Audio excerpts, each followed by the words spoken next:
I'm making this up on the fly, Sammy. That's not going to go in. Don't worry about it.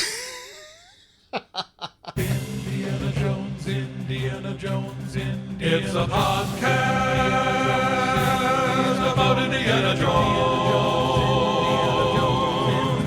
Every movie, 1 minute at a time. Indiana Jones, Minute.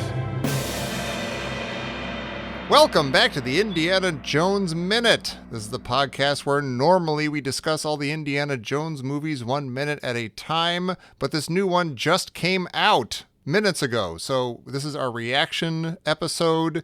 It is a bit of a hodgepodge lodge of an episode with a bunch of different moving parts. First, you're going to hear me and Gerry Porter as we're about to see the movie at a mall in Illinois.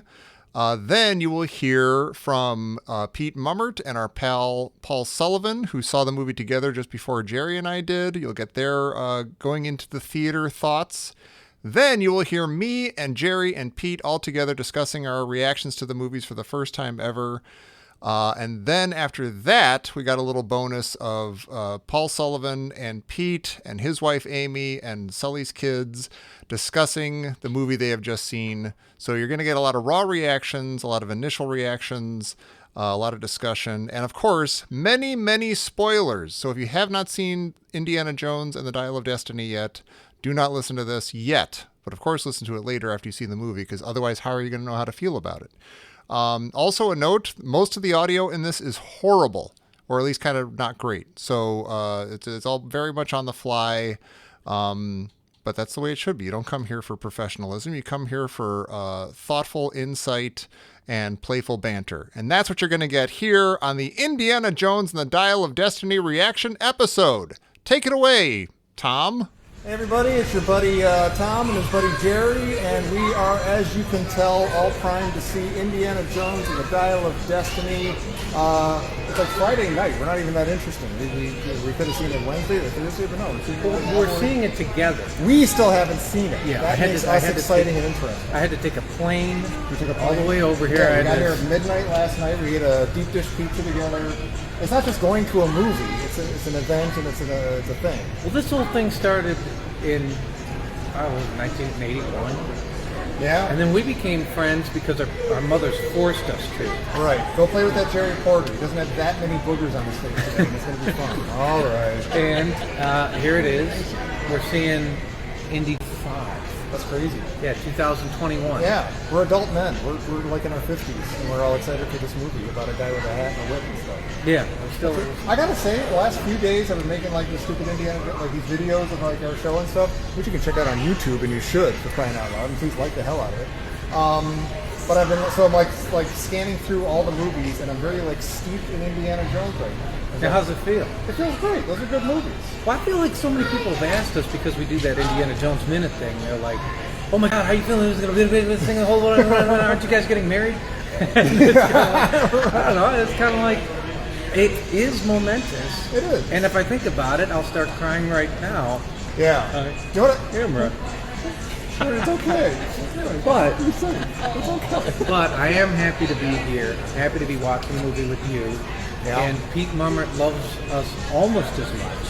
He couldn't see right. it all together. But he saw it with our buddy Sully, Paul Sullivan, out in San Francisco. And I see some comments coming up. If I see one spoiler, I'm throwing my phone across the thing and sending somebody the bill.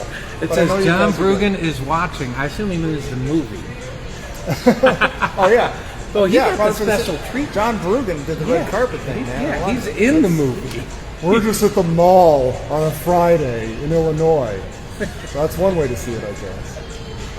Is it weird that I'm more excited to see this as a new movie with Harrison Ford dressed up as Indiana Jones than I am for it as an Indiana Jones movie? Does that make any sense? Yes, that has an appeal. Okay. It does. It works for me. I don't know. Like Harrison Ford didn't care about Han Solo that much. I know he came around at the end, kind of like the character arc of Han Solo. Yeah. He comes through and goes, woohoo, you made it. You're all clear. And he reprised that role. But this, like Indiana Jones, was kind of his thing. He loved it. Yeah, he loved it. He's excited to be here. And I'm glad he's doing it and did it again. And what is he, 80? I love that. That's amazing. Yeah. That says something. He seems to really want to be here and like doing this. You got the Yes. sense of like Star Wars, even though he was like all game. It's like, okay, he's probably only here so they can kill the character, you know. But Indiana Jones, it's like, oh, this is the last ride of Indiana Jones, and I'm there for it, and it's going to be awesome. This is the last crusade. Now, do you think that people watching this who have already seen the movie, are they like, oh my god, they're in the ride for their life, they're so excited, or are they like, oh boy, this is the calm before the? I hope there's good ice cream at the mall because they're going to need. By the it way, there is good afterwards. ice cream at the mall. So we should have had the ice cream afterwards, just in case. No, they're open till 10. Hey, it works out. All right, everybody, we should go get our seats now. We Go love you see all. We hope you're having fun. It's an exciting time to be Indiana Jones fan. Indiana Jones 5. Here it is. Indiana Today. who? Indiana Jones! Everybody at the mall hates us now. How do I turn this thing up? You going to introduce yourself? Hi, I'm Pete Mummert. I'm Paul Francis Sullivan. Some people call me Sully. And these are the kin. I'm your pappy. And this is my kin. This is my son Aidan. Hello, audience. And this is Matteo. Hello. All right. Now, Pete, this is historic. Mm-hmm. I've shoehorned myself into an episode of the Indiana Jones Minute. But here's the deal. Which is funny because you've been on every season. Pretty much. Yeah. But we are about to, probably for the last time, or at least the last time this year, see a brand new Indiana Jones movie. Yeah.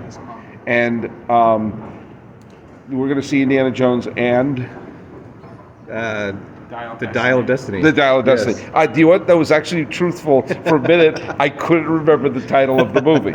Okay, Pete, we're about to go in. Yes. We're in that moment. You remember when Red Leader kind of licks his lips at one point and goes, "This is it." You know, that's where we're at right now. Okay. Uh-huh. And we haven't seen it, and you and I have been spoiler avert. I've only seen one trailer, and that's it. I got a whole bunch of things spoiled for me yesterday. Okay, well, I've got nothing. Good. Nice. I'm not saying anything. I'm a stronger man than you. Okay, what is it you want?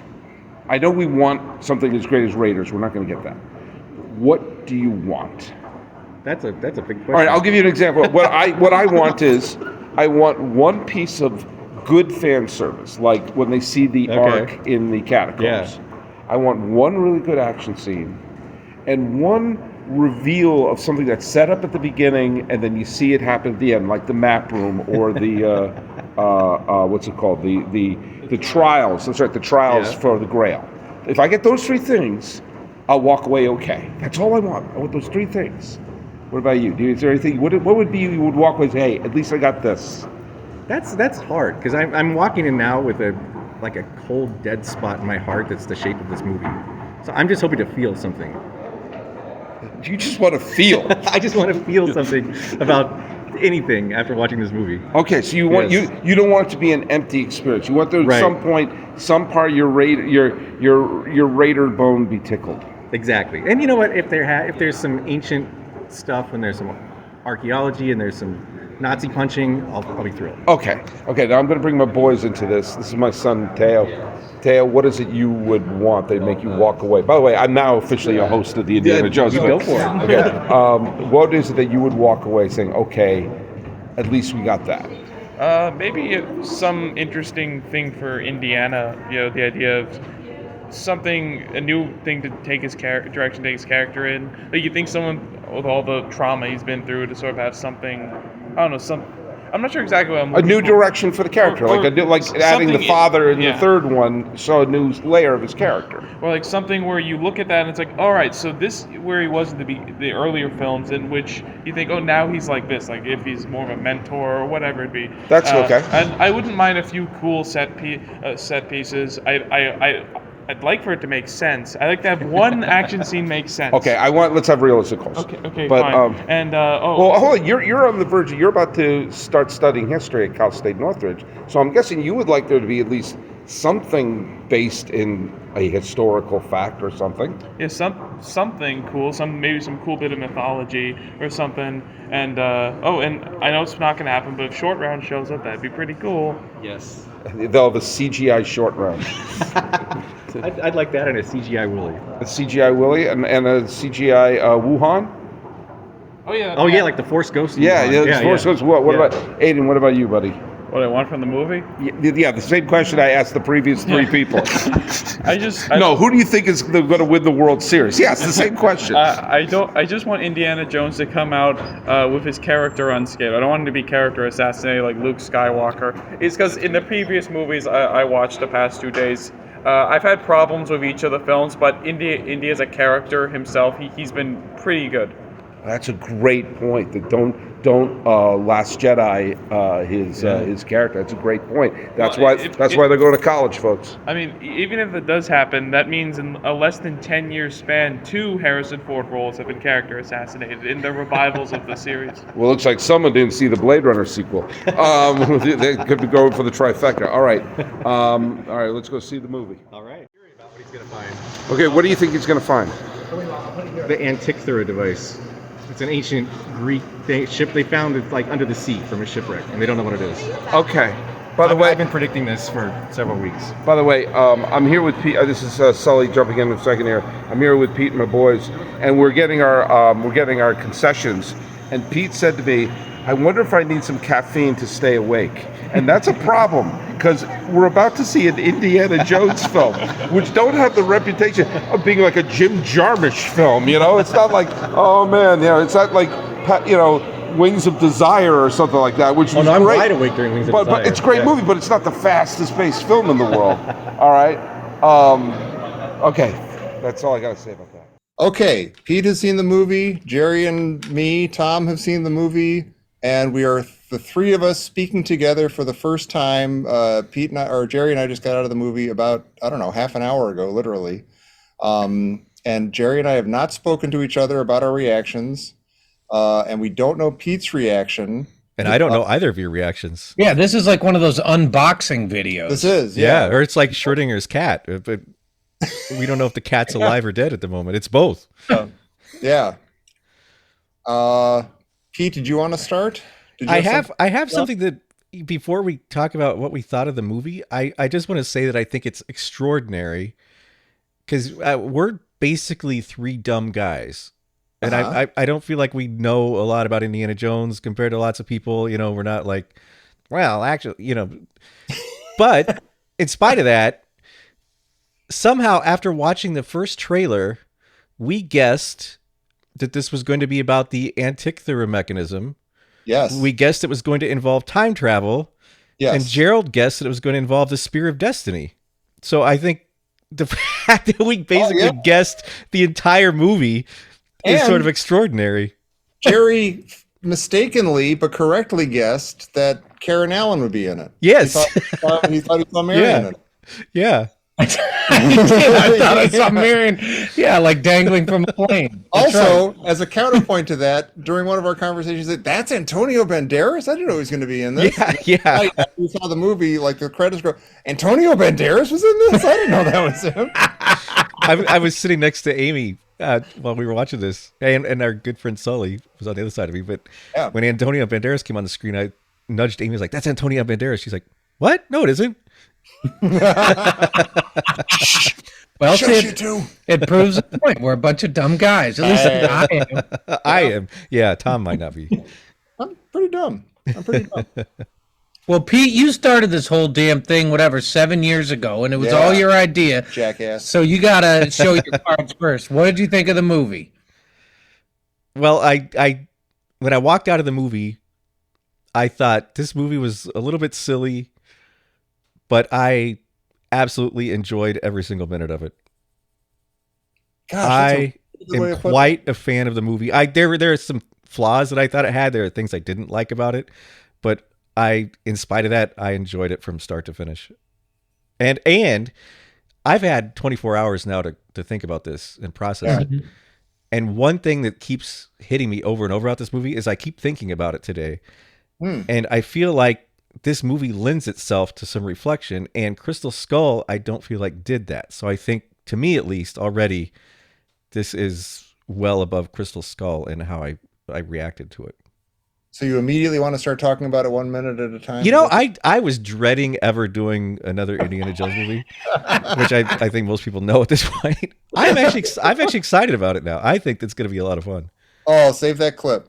Jerry. Yeah. I know. Keep that in our back No, pocket. I will say there are some scenes that did not feel terribly Spielberg-esque. And another thing about there are two things about the movie. It moved really fast, and it didn't have a lot of quiet time, which I wasn't crazy about. But the other thing is there are lots of scenes that I don't know how well they're going to lend themselves to a 1 minute discussion.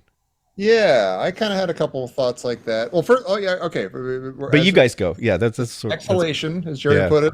My exhalation is, oh, good. I enjoyed that movie. I got some beefs. I got some, as you say. I don't know if I would. You said that you used the word silly. I don't know if I would have said silly, but maybe just sort of like, kind of light and kind of I don't know. But I enjoy. I was kind of relieved the whole time I was watching because like, oh, I'm enjoying. yeah. Like, I don't have to be bitter about. You know what? One thing that did strike me, and in a general way, there's nothing stupid in. I mean, there are things you can be like, I don't know. I'm sure we'll quibble about stuff as we go, but there's nothing like. There's no dumb setups. There's no like kind of. Sorry, Pete, but stamp gag like stuff. Like kind of cute. There's nothing cute. Yeah. Cutesy poo kind of like setups for some football. And it's got some grit. Like, Helen is kind of a bad guy half of the movie. Like, you can't tell if she's a good guy or not. And she's got some, some shadiness. And I think that grit lends itself well to an Indiana Jones movie. Gunned down and stuff. And yeah. Well, and I'll just throw this out there. Do you think she's maybe Mac? Reincarnated. She's all about the cash. No, Mac was horrible. Phoebe was a delight from the start to finish. She was wonderful. Yeah. She's all about the cash. Now wait, before you say another word, Jerry, you have to exhale now. What's your okay, yeah. It goes like this. I was hoping the movie would be a pinch grittier, but while I was watching the movie and coming out of the theater, I realized that, like you said, Pete Mummert, this movie lends to some reflection, and I feel a little bit like the very end of Last Crusade, where, Henry Sr. says, Indy, or Junior, Indy, let it go. Mm-hmm. And I'm like, okay, I'm letting go that I think I'm so in love with Raiders of the Lost Ark, and I've been clamoring for that for 40 years. Yeah.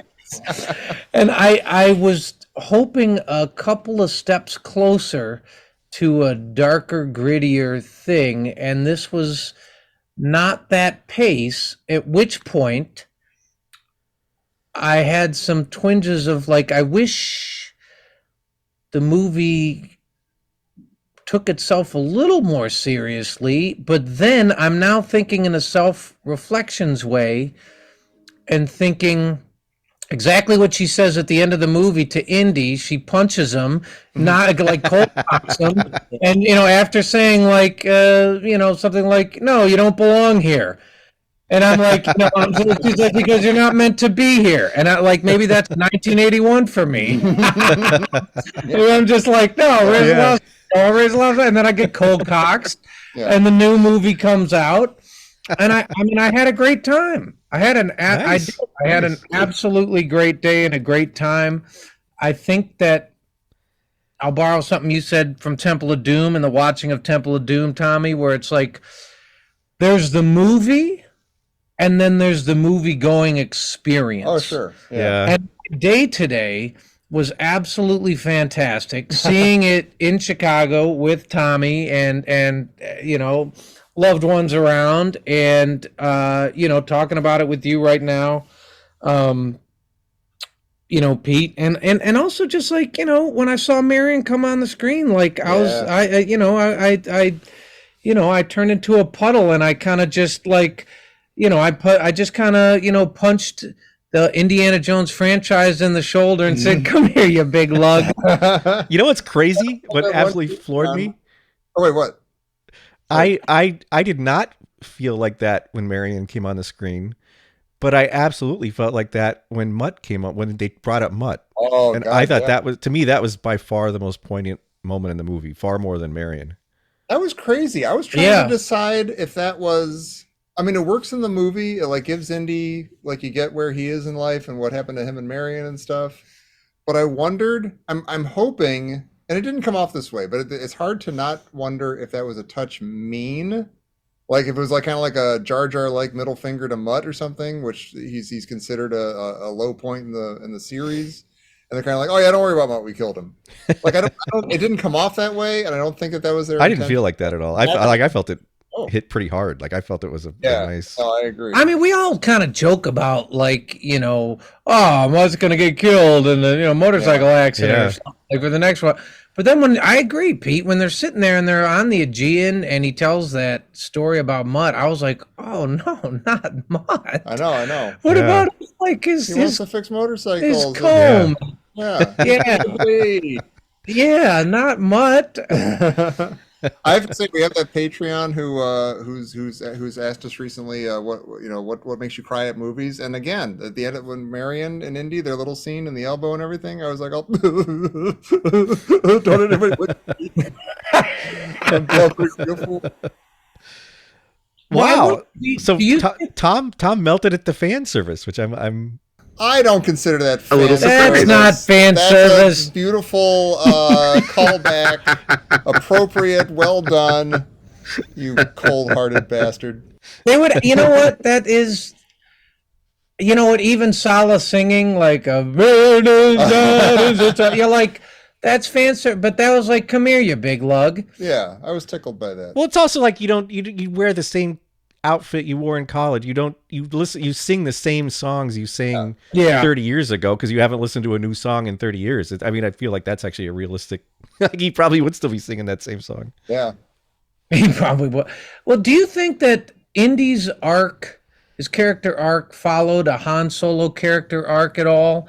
In the sense that, like, he's a little sort of, I don't know, he's in the golden years, but his golden years are washed out and faded and not exactly golden.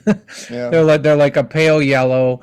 And he's kind of, in that you have all these ideas of what you want for Indiana Jones after Temple of Doom or Raiders, or I wonder what he's like now. And you always mention he's sliding down the banister there, Peter.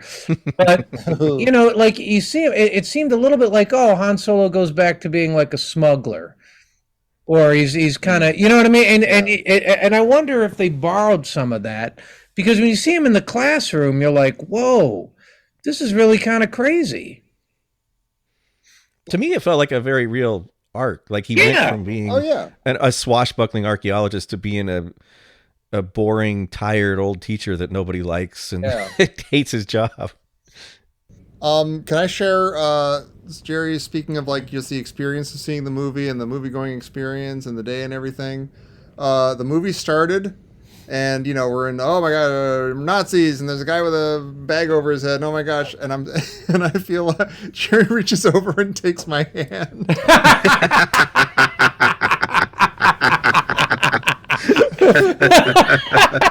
And then I kind of lift it up and I give him a little mwah. It happened, all of it. It's all true, all of it. Yeah. Okay, there are. I know we're not going to go through the movies step by step, but there are two, I don't know, kind of elephants in the room about the movie. The de-aging at the beginning and later on too, and B, Indiana Jones goes back in time and meets Archimedes. All right. I'm not judging either. By asking the question, I'm not judging. I have to pose the questions. I will say, and this maybe sums up the movie for me, when they come back and they see the Roman, what are the triumphs? The triremes. Triremes, thank you. And they're in the I want my root beer. Thank you, Gerry. Okay. That was one of my favorite parts of the movie. That was amazing. Yeah. I was like, my mouth was wide open. Like, what am I looking at? This is the coolest thing. And that made me feel Indiana Jonesy. It was a great fake out too, because when you first look out, it looks like American fighter plane, like jets, or not jets, but American planes attacking British or German ships, or vice versa. Like it looked like World War II, and then all of a sudden it's like, oh wait, no, it isn't. Right, those are big red sails. Yeah, that was incredible. Yeah, and then I think this kind of sums up a lot of my Indiana Jonesy franchising stuff. Maybe. I mean, I would have been fine if he didn't meet Archimedes, and it's okay if he doesn't meet Adolf Hitler. And in a way, he doesn't meet Yahweh either. It's like he kind of passes it through him because he keeps his eyes closed. But, you know, there was a moment where he's like, no, I'm going to stay here. I'm going to stay here. And I was like, oh my gosh, are they going to do this? Like, is this what's going to happen? And it was kind of like, am I okay with it? Like, and I was kind of like, oh my, that's incredible. Yeah, he could stay there. And that's sort of beautiful. Like, I love I don't know, maybe that was I don't want to know Indiana Jones's dad.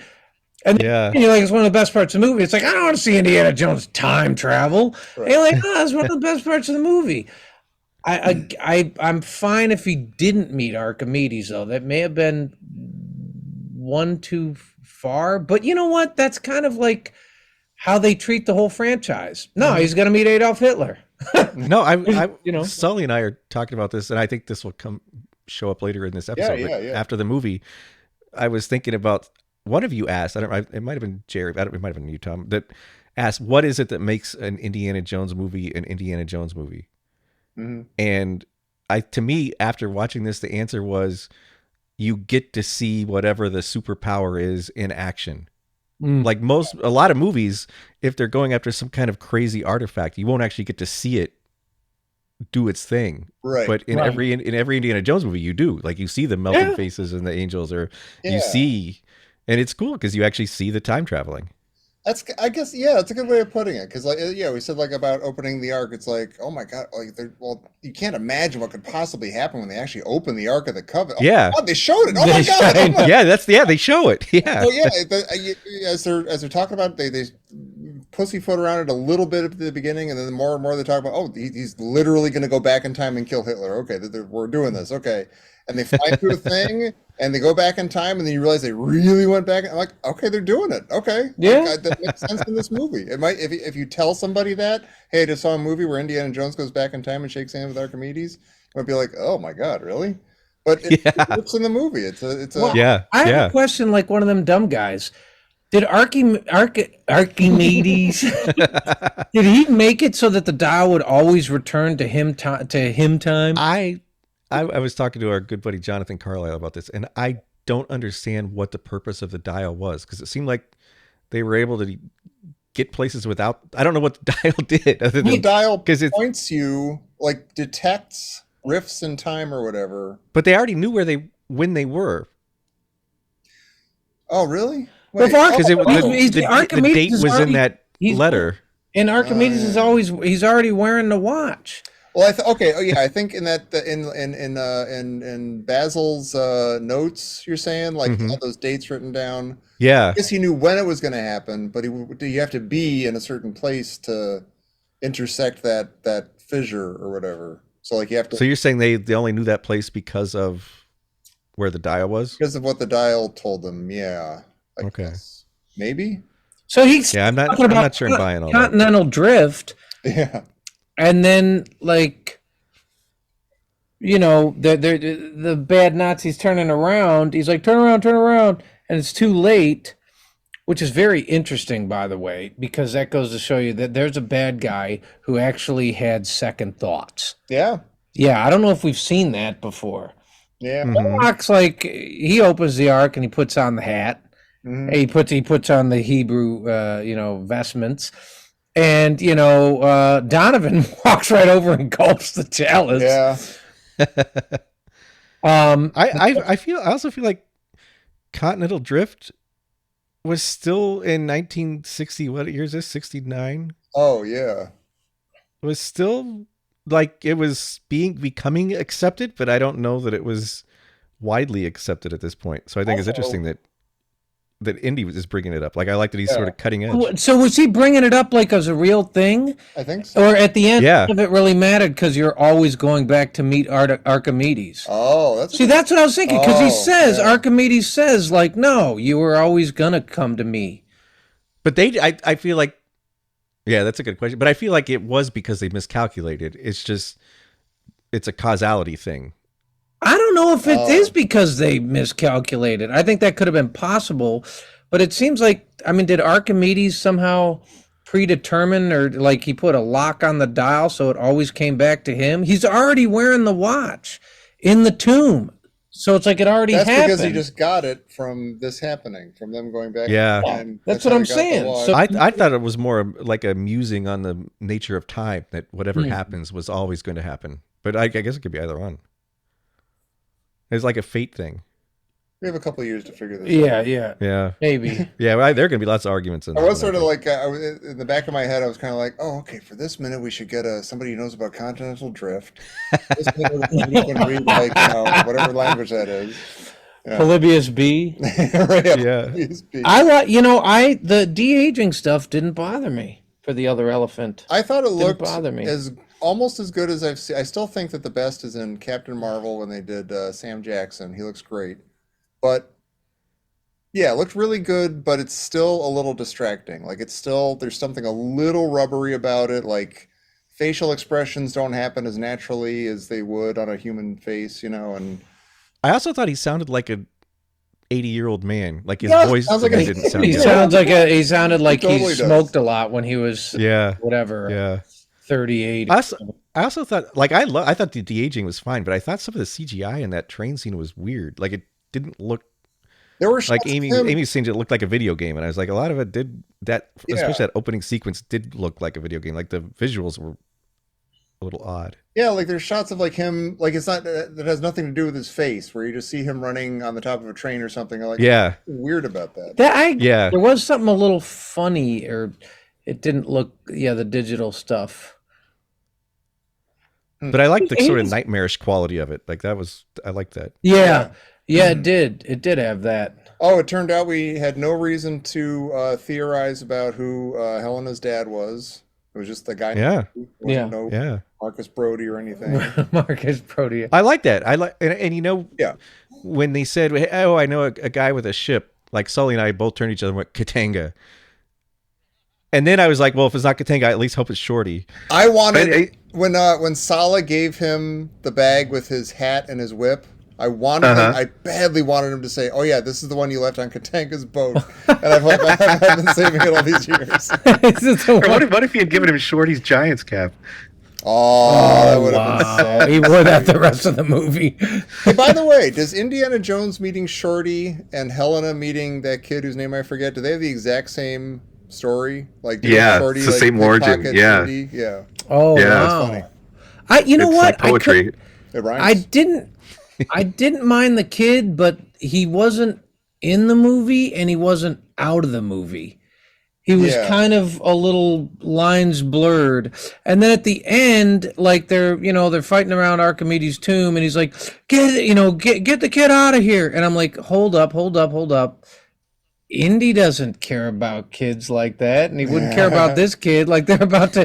He's trying to save the Nazis from getting the dial of destiny, and going back and assassinating Adolf Hitler. Right. He's not going to say, "Get the kid out of here." Yeah, I don't know. He's a hero. Well, Bill, No, he is, but it was a definite beat, and I'm like, no, they haven't had their moment yet. Yeah. They haven't had their moment yet. There Like was something a little non-character about that kid. I like the kid. Sure. I didn't like him. I mean, I didn't dislike him, but he wasn't in it, and he wasn't out of it. Yeah. That's all. I know what you mean. See, I'll be interesting how some of I'm hoping to see it again in the next day or two. I'm curious how it'll hold up. Like which of these scenes will be like, oh, and which will be like, oh yeah.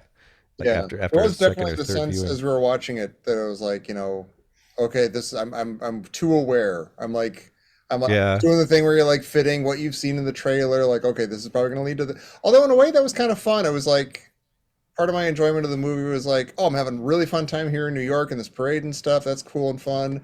And later on, I get to see the part where they jump out of the plane, and I get to see this part with the tuk-tuk Yeah. and everything. Like I was Yeah. having fun, looking forward to all that stuff. Yeah, It wasn't yeah. Very It much didn't- like, I look forward to seeing this a second time, so I could just sort of watch it as a movie a little more. Yeah, I'd had a lot of stuff spoiled before I saw this, and it didn't seem like it affected my enjoyment at all. Like That's what I was looking wondering forward about. to We should compare what spoilers we had heard and stuff.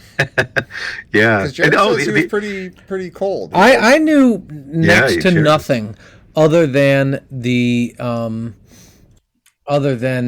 just the trailers. I had somebody write to me and just out of the blue and say like, hey, just saw the movie, amazing, and I was like, nope, delete. That was bad. I just didn't look at it or anything, Yeah.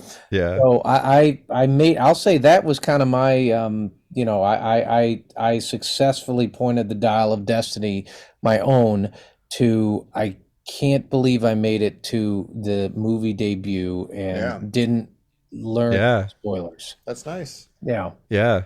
I knew that Karen Allen was going to be in it. Yeah, I knew that. And I knew, people have been rumbling about time travel and stuff. I had heard Roman soldiers. Wait, what? I had heard Roman soldiers. I was just going to say, really? I totally forgot about like a year ago. I saw a picture of Roman soldiers or something. Mhm. And I was like, damn it. I just saw that. And like somebody even said like, oh, if it's the thing I think you're talking about, that might be a fake or something. Like, God, I hope so. I don't know. But yeah, I'd forgotten about that until I saw that part of the movie. But for the most part, I'm sure there was other stuff, but I don't know. Yeah. Did you think Sala was going to come on the adventure? Yes. I did too. I thought maybe he would show up and like surprise him. Yeah. Yeah. Yeah. But I'm gratified that we got a little bit more of him than I thought we would. Yeah, I like that he showed up at the end. Yeah. Do you think maybe that for Sala that was the adventure? I missed the sea, and he was really talking about sea salt caramel ice cream. Yeah. I actually literally for a second, Indy and Marion are talking in the kitchen, and then Sala comes in with those kids, and Helena gets up like, hey, you should listen to the kid, hey, let's clear out of here. And I literally thought it was going to be Indy and Marion and Sala hanging out at the end. What is Sala leaving? Yeah. Thinking about he just mispresented. He says, I miss the desert. You're like, no, I miss the dessert. I miss dessert. I miss the sea salt caramel. I miss the sea salt caramel. I miss waking up in the morning with a bellyache because I ate too many sea salt caramels. I'll tell you the scene I'm nervous about watching a second time. Oh, is the in the casino when everyone pulls their guns at the same time. Yeah, that's sort of, is that a Wes Anderson scene? Is that an indie scene? Like it feels like from a different movie. A little bit. It's way from a different movie. Like that stuff. Her fiance in Cairo. You're kind of like, this is. I wanted a little more backing behind it. That was all. I don't know how to put it, but I wanted to. Some of the scenes are great. I kind of love that scene at the table, and that they're all arguing. How they got out of it was very beginning of Temple of Doom. Mm-hmm. Which I guess, I'm starting to think that's it's like Indy, Let It Go. I'm starting to think, well, I guess that's on brand for the franchise. Yeah. Yeah. Actually, you know what? I had the thought around that time in the movie. I was like, oh, okay, this definitely doesn't feel Steven Spielberg-y. This is definitely by a different guy. Yeah. Yeah. And I don't wish for this. I don't want more movies, but it made me sort of think like, gosh, this is what it would have been like if other people had made more Indiana Jones movies over the years, like James Bond movies. Yeah. Yeah. That'd be kind of interesting to see, like a little different take. It's still Indy, it's still Harrison Ford, it's still right flavor and everything, but it's definitely like a different take on it. Well, although I would totally watch Helena movies. She was brilliant. I thought she was amazing in this. Let me ask you this, Pete. Do you think so? The very last shot, we see Indy grab a hat from the clothesline. Do you think that's the kid?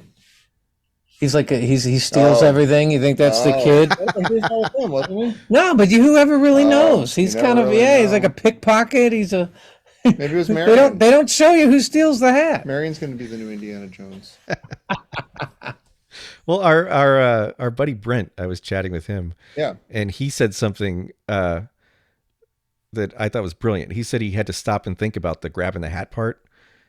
But that he realized that whenever he grabs the hat, he's about to go on a new adventure. Yeah, that's true. So he's going to go out and get some sea salt caramel ice cream. Yeah. Yeah. Yeah. I'll say this, and this is what made me happy, whatever, 40 some years later, I don't know, is that watching the movie gave me a sense of Indiana Jonesitude and why I love the stuff, which is, antiquity, travel. I love that they're in Morocco. Yeah. I love, now I want to go back to the Aegean. And I want to go diving, Yeah. and and see a Roman shipwreck. There was that famous one they discovered in the Black Sea, right? I mean, I want to go do stuff, and I think that was, and I have a 9 o'clock shadow on my face, so it's like I still feel those are basically the two things I got from Indiana Jones my whole life anyway. Is the stubble and wanting to travel and learn about history. Yeah. So, it's still intact, maybe more so than ever. There were some things I was expecting to happen that didn't happen. Like because Indy is obviously in a different timeline than ours. Like from the very beginning, from Raiders, when they're history is different in that movie.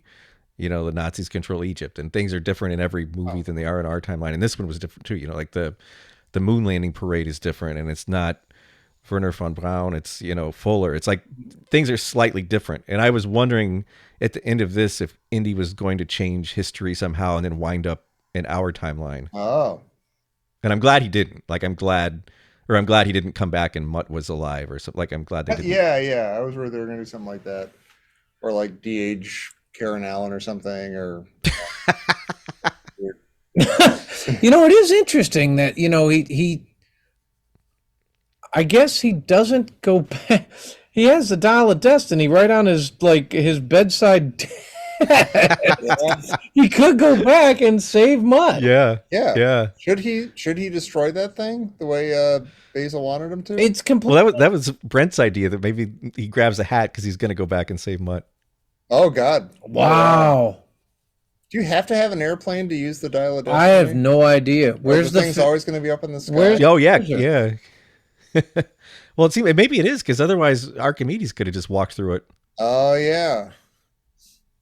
That kind of sucks though. Archimedes invents this thing, but then he never gets to use it because he doesn't have an airplane. He's like, I sure hope somebody in the future invents an airplane. Otherwise, this is all for naught. Yeah, I have lots and lots of questions about how he does have the propellers on his tomb. I like, it's funny. It's like they come back. Archimedes walks up the hill and he's like, yeah, that's right. Also, isn't there something? They find his tomb, but it seems like they enter it through like an open, commonly understood, known, like scaffolded thing that people could just walk in and out of. How did nobody else find it? Yeah. Water. I know, but nobody found that and figured that out, or Well, I did wonder, were those little half pillar rocks there for 2,000 years? And Indy's like, I got to kick these in the water. Yeah. Well, there was something in the trailer that didn't make the movie. I wonder if that played part of it. The boulder. A boulder, yeah. I was waiting for it. Right. And that looked like it was in the Archimedes tomb but area. there's also that thing. I don't know if they saw, doesn't somebody reach for the Dial of Destiny? Do you see that? Maybe you see that in this movie. It seemed like there was a very clear shot of it. I mean, there are clear shots of it, but I know what you mean. There might have been a specific one from the trailers that you don't see. I'm not sure. I thought Mads was great too. I thought he was. Yeah, he's always awesome. And you know what? If you had told me you got a Nazi who's going to go back to time and assassinate Hitler, and then he's going to, and you're like, I don't know. But during the movie, I was like, oh, that makes sense. You know what? Yeah. He made a bunch of mistakes. I was a little really disappointed. Mad. I thought that when he was making that speech about going back in time and I'm going to kill the man who's responsible, I thought he was going to go back and kill himself before he invented the V2 rocket or whatever. Oh. And I helped Hitler, and my rocketry is what put Germany over the top and made them almost conquer the world and stuff. So I got to kill myself before I figure that out. You want to know one of the best scenes in the whole movie, and I wish there was a little bit more of this, is the one Nazi at the beginning. He goes, oh, all this is fake. He goes, why don't you tell the Fuhrer that? He goes, it's going to go like this. Hey, the sword that lanced Christ is fake. Sorry, we got it. Never heard of. Here's a thing you've never heard of, and we have half of it. It's pretty cool. I was You met Hitler? yeah, I was like, That was man, great. Yeah. It was actually really interesting. Yeah. I like that. Sam, I was like, yeah. What'd you think, Sam? It was funny when that happened. When that happened, you like that? Oh, did you recognize that guy from Age of Ultron? He was one of those Hydra guys at the beginning of Age of Ultron. Pete we just lost Pete. Yep. But Sam liked it. Gerry liked it. His family liked it. Jody liked it. Beautiful. I like it. Nice. Well, in the theater. Did your mom like it? Oh yeah, very much so. And again, Good, her favorite part of the movie, she said, was when they went back in time. She was watching. I mean, my mom taught history for like 45 years or whatever, and she was like, "Oh, Yeah. it's right there. Look at it, the siege of Syracuse." Yeah, that was cool. That was cool. Although I feel like I feel like I don't know if I've ever seen a movie that's quite gotten it right, and I feel like this one didn't quite get it right either. Like I feel like when you go back in time and you meet a person from that time, I feel like it should be exactly like a First Contact movie in science fiction. Like it should be really weird, and I don't feel like this quite captured that. Like it seemed a little mundane. A little bit like a guy Like- in a robe. Yeah, it's like, oh, there's Archimedes. Like I mean, they seemed kind of happy. Like Oh, they were hello! I sort of didn't see you there. shocked. I'm Archimedes. Welcome to my What did I say? I said you're flying over the battle, Yeah. and that you don't necessarily have to meet Archimedes. Right. I mean, it's unbelievably powerful. You're like, wow, this is a day. They should just cut to Archimedes like on the ground, like son of a bitch. I'm Yeah. gonna. Oh, that's the other thing. I kept expecting him to be from our time. Oh, weird. Oh, and then he came back somehow, and Like I thought because he was wearing a watch, I thought they were gonna meet him and find out he's gonna be like, "Oh, hey, I'm from Brooklyn. Where you guys been? Like I've been stuck in this time." it's Spider-Man #1 in his tomb. What's going on? I know it's not called Spider-Man #1. Don't send me letters. Are we all gonna see it again? Yeah, I'm gonna see it again this week. All right. Do you have an idea of where it would fit, or is that premature? Is that premature? That's probably premature. All right, man, it's premature. It's not my least favorite. I don't think. No, I like it better than Crystal Skull. Yeah. It did have some tough turns and points of reflection, some beats of reflection that I like that you brought that up. Do you think he should have stayed there? Should she have been like, this dude's an old man, he did the thing, he saved the thing, all he's asking me to do is to stay here and die in Syracuse? Well, I think if they had earned it with that scene, yes. I don't feel like that scene earned the right for him to stay there. Like I didn't buy that he really wanted to stay there, and to me it didn't quite ring true. I think that her punch to his jaw made the whole thing work right. I agree. I loved her punch to his jaw. I thought that was. But yeah, there was a lot of talking to Archimedes. Yeah. I was like, I was oh, gonna make a speech to Archimedes, Yeah. and then I'll punch you. yeah. And the whole time, Archimedes is like, "What are you guys talking Well, about?" what are you guys doing? This is what I did this whole Isle of Destiny for? You just flew in on like an iron, a metal dragon? Yeah, now you're leaving. Yeah. Right. I kind of, had they had the guts to do that and leave Indy just right on the shore, like that kind of would have been fascinating. Yeah. I don't know if that would have Yeah. been correct, but it would have been fascinating. Yeah, Could yeah. Archimedes' whole thing have been like, okay, I'm working on this thing. I'm going to design it so that whoever has it brings it back to me so that I can look at it and make sure I'm building it right. Like, if I see that this lever is over here, I'll be like, oh, okay, I'll put this lever over here. He's smart. Yeah. What a genius, that Archimedes. All right. Now, I got to go do Formula One racing or something. I'm like wide awake. I and know, I know. totally out. Root beer and thing and yeah. John Williams is coursing through my blood. And, Yeah. Yeah. I think that's a testament to the fact that we all, at least to a degree, enjoyed this movie quite a bit. Is we're all pretty keyed up. I'm still keyed up, and it's been over 24 hours. Oh, that's awesome. I'd say Yeah. I've taken a beat from both of you guys at sort of in different times of our podcast where I go, if somebody said, "Is the movie good?" I'd be like, I had a hell of a great day. I had a great experience, and I liked it. And all that. I'm not, I'm kind of like the experience of it and Yeah. what it brought was a lot of fun. And yeah, maybe I'm not thinking about it super hard. Yeah. I also say if you go into it filled with dread and not wanting to see it and thinking it's going to be just a terrible experience, maybe that might make it way better. Yeah. Yeah. But Zero now I expectations. Now we're going to hear, Pete, your reaction with Sully and his kids Mm-hmm. about the movie. And then And for the first time ever, Amy, my wife, is Amy, yeah. going to chime in. Yeah.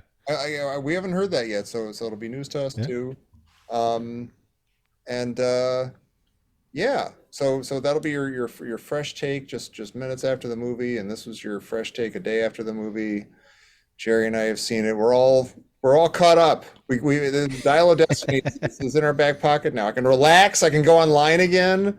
Yeah. I can talk to my friends. I can see what's up. I can go into the Crusade again. Oh, the Crusade's burned down. Like it's burned to the ground. I have no idea what to expect. I'm like, oh my God, who left their shoe here? Oh, this is gross.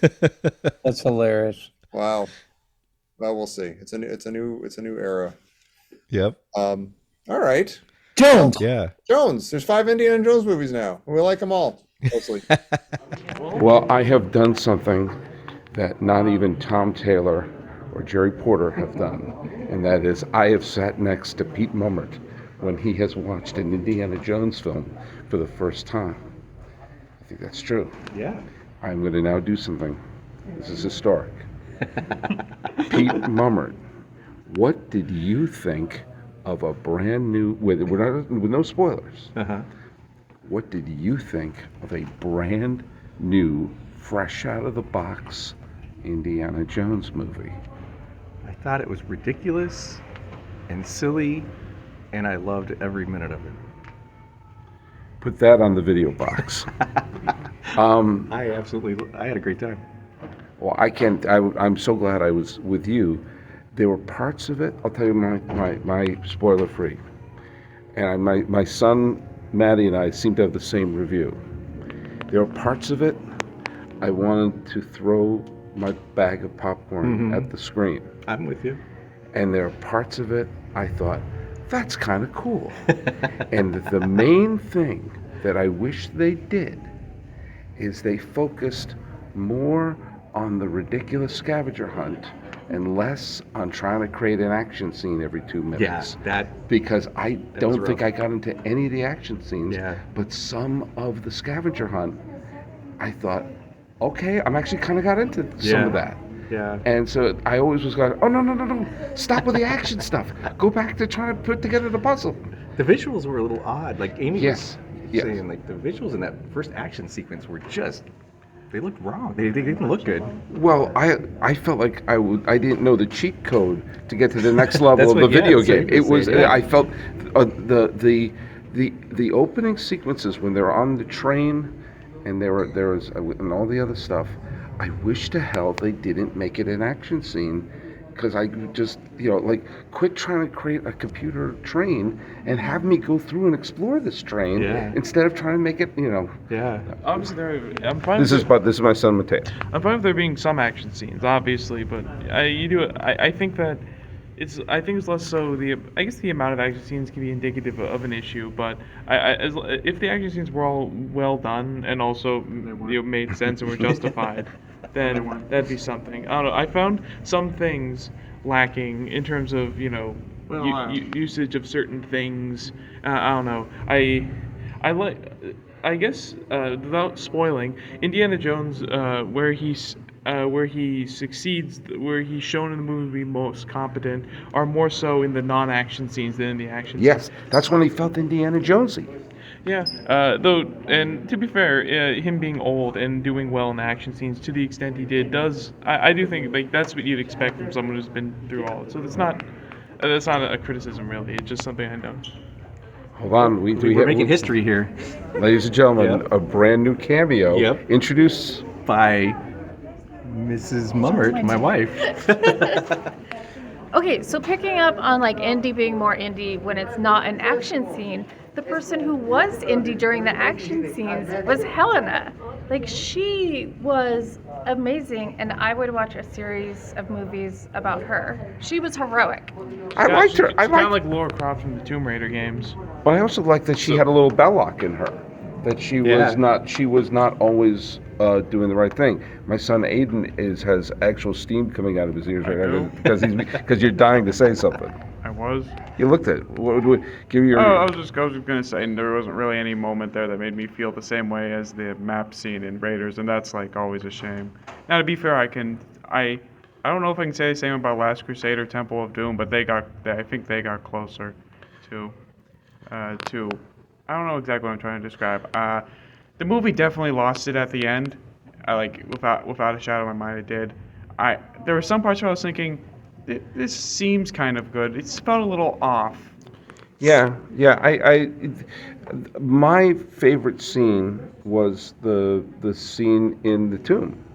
That felt like I felt like I was watching an Indiana Jones movie. But then right then an action scene butted. I know. That's that was the moment I said. Usually that scene would be where the climax of an Indiana Jones thing would be, and usually it wouldn't be too much action. There was some except. So maybe it's 3 movies is enough to determine a pattern, but in Raiders, right when they got to the Ark, there wasn't much action, and the plot was the climax occurred with the opening.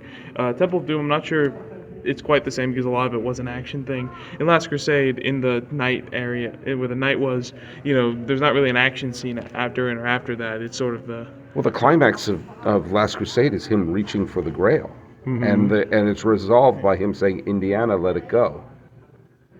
By the way, we rewatched Last Crusade. Was it last night or the night before? Last night. And I stand by my initial thought that the perfect conclusion to the series was Indiana, let it go. And riding off to the sunset. Yeah. I stand by that's how you end the series. Yeah, that's good. That was your Ewok barbecue. Gerry asked an interesting question. I think it was Gerry asked an interesting question. He asked, "What do you need to have an Indiana Jones movie?" And I realized you need to see the power in action, because every movie. You always have a Chekhov's gun situation, and the gun always fires. Right. So you always get to see the artifact do its power. By the way, something hit me, and Amy is onto something here. I wonder if this film would have been better if Indy was a supporting character. He almost was. Well, yeah. At times he was. Yeah. And it would have been almost like, I don't know. My 2 favorite scenes in the movie were when he was showing her the stuff in the library, the archive, and then an action scene interrupted it, and then in the tomb, and then an action scene interrupted it. And I kept saying, quit trying to do action scenes and just do that, which is more interesting. Yeah. The older movies, like when they're action, they didn't feel as intrusive. Well, they were more organic. What truck? Well, yeah, there's a setup to the action scene more so than in the map scene. All of us, it wasn't all of a sudden the Nazis came down and it was like, give us this. Right. Well, it's like this thing. Like when I was on talking about the dinner scene in Temple of Doom, and they didn't trust the scene because it was a great scene with Roshan Seth and Harrison Ford, but they had to include Bugs and Snake Surprise. Yeah. Like they didn't trust the story. I'll tell you the other thing, and this may sound like nitpicking here.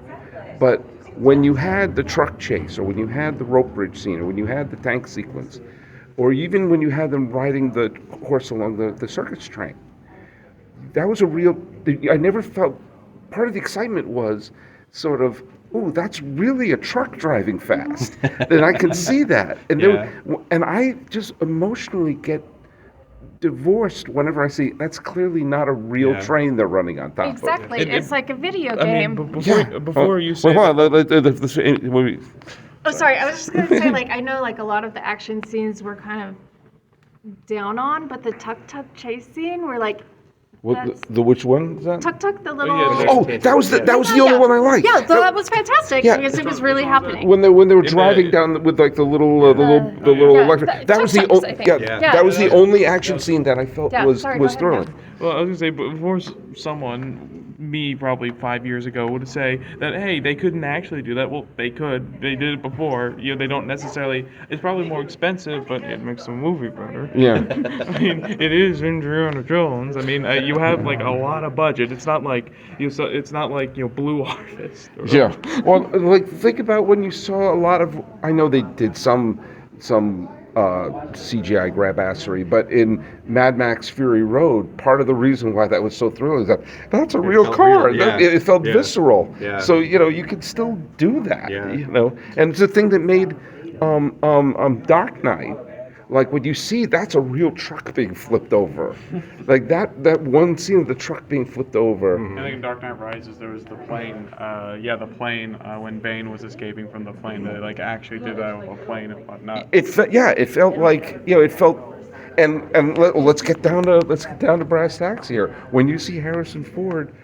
When you see Indy running and a giant boulder is chasing him, it's clear that's a big boulder chasing him. Now, obviously, they had safeguards on it, but it was like when he's running, it's like, what's my motivation? Not to get crushed by that thing. And it wasn't like a CGI. It wasn't that visceral excitement was the thing that sadly was the thing that was missing the most. And if you couldn't do that, but the other stuff, like the Archimedes, I shouldn't say what the thing is.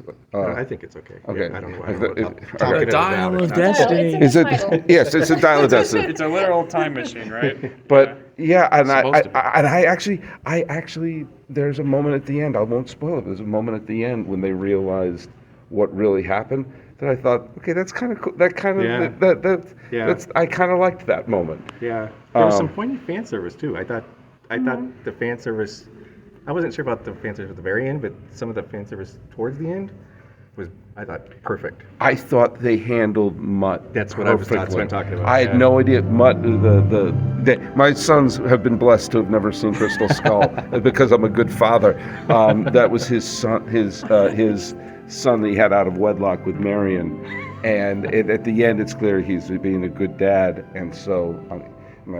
Maddie's trying to be better posture, but I was wondering how are they going to handle it, and how they handled it was great, and it gave one of the most real moments. Yeah, that felt like a real moment. When they figure out what happened, why Mutt and Marion aren't there. It's suddenly like, oh, that's real. That's real emotion. Yeah. On that, I feel like would it be spoiling too much if I mentioned one conversation early on that was between what's her name? Wombat. Helena. Helena. Between Helena and Indy. Well, we can always cut this out. Okay, so they had a conversation where Helena mentions that when Indy asks Helena, "Why are you after your father's obsession?" and then he says, "Wouldn't you be?" And I would have, because if they had added a little music cue of Henry's theme. Yeah, the Grail thing. Then I would have thought that they were trying to sort of do a parallel, but it doesn't come up again, and they don't. I feel like that's a really big missed opportunity. Also, on the topic mentioned earlier, the movie wouldn't better if it was Helena. I can see that. The problem, I think that can be part of the problem because this is India's story. Yeah. It's India. It's not Helena. What's her face? Yeah. And the Dial of Destiny. It's Indiana Jones. And a lot of the important moments are regarding Indiana Jones character-wise. So I feel like. No, I get it. Yeah. And one thing I kind of wish, because there were a few times early on where Helena kind of berates Indy for not being that good or something, and then there are a few times where she's, I wish there was a point in the movie where Indy kind of, there's a moment where Indy proves better than her in something to say like, no, you don't actually know, you're not as good as you think you are. All right. Well, look we are the Mummerts have to leave, and I've got to work tomorrow. So hey. Can I say one more thing about Helena? Oh yeah, absolutely. So going suddenly I'm the editor of this goddamn podcast. So we were talking about Helena coming in and sort of berating Indy, and she's sort of like, no, you're the weaker one. I have to rescue you. And Indy's like, I'm here to rescue you. And she's like, I don't need rescuing. And I liked that sort of banter interplay, which you usually see more in a romantic couple, where they first meet and there's that banter. But I liked the way that they did it, that it was platonic, and it was this sort of exchange of rescuing each other. And one might say that the ending, she rescued him in a Spoiler very alert. significant way when he died and the lions ate him. And oh, sorry, I wasn't supposed to mention. I know, that but the lions ate him. Indiana Jones and the Den of Lions. Well, look at this is a historic moment. It is. We've now. That's it, right? They're not going to make another one. They probably are. I thought. By the way, there's one major missed opportunity, and Pete and I thought it was happening at the same time. We said, "I know someone with a boat." Oh, and yeah. we shot each other a Yeah. look and said, Yeah. "Katanga!" Yeah. And it turned out to be instead beloved actor Antonio Banderas. Wait, Katanga from the Raiders. Yeah, so I thought- I thought that was Katanga at first, but then it's like, oh, it's not him. But I thought, oh my God, they're gonna break it. But yeah. All right. Well, guess what, folks? This has been. I'm your guest host today. Yes. I'm Paul. I'm your pal Sully. I'm with The man with the mic. Yeah, I'm with Pete Mummert, Yep. See the movie. and we're here with Amy Mummert doing a surprise cameo, Hey. and my sons Matteo, Hey. my sons Aidan, Hello. and a special guest, John Rhys Davis, who's right here. But unfortunately, we couldn't talk to him. So good. Thanks, Johnny, for stopping by. I appreciate it. But sorry, they didn't want to hear you on the podcast. All right.